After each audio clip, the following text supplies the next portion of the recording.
Hi everyone, and welcome back to Kimbo's Comfort Kitchen. And today's episode is part 3 of a 3-part series for a complete meal. I've already made the first part, which is the apple raisin compote. Part 2 was the braised lentils, both vegetarian and non-vegetarian, both of which are on my YouTube site. And this one today, we're going to do reverse sear wild boar. Now, and then we're going to put it all together into a meal, and you'll see the whole thing at the end.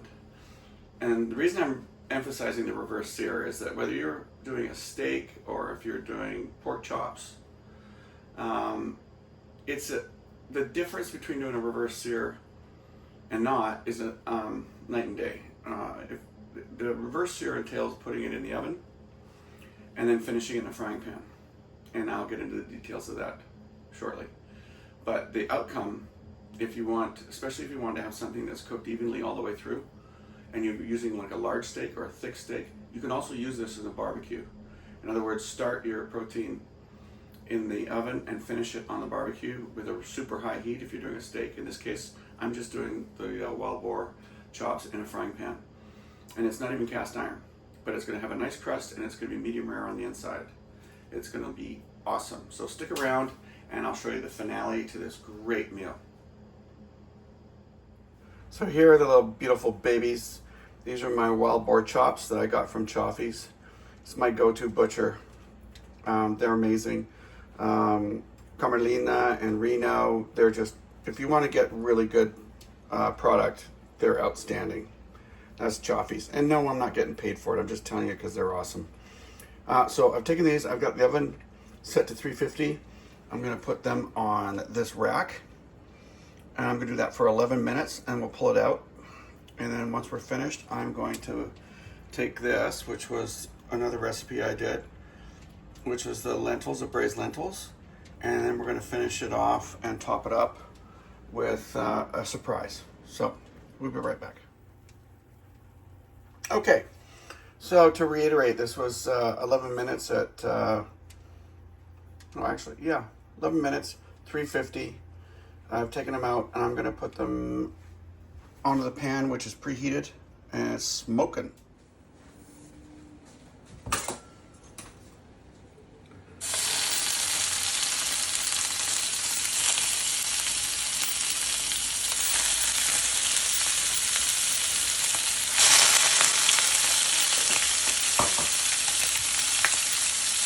All right, so that's going to be a couple minutes aside.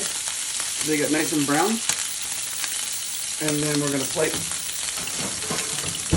and you're going to see the difference when you do a reverse sear. It's absolutely the best possible way to do protein.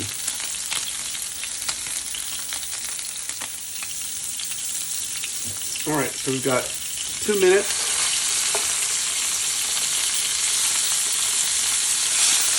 And yes, I know I got one that's a big fatty here, but I couldn't help it. So we're going to do another minute, and I'm going to check the temp on it in a second.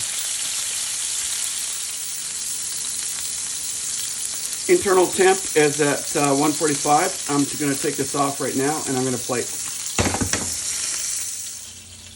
So here is the moment of the pièce de résistance. We're going to plate. I'm going to take my lentils, my braised lentils, put them on top. Look at that, nice and creamy.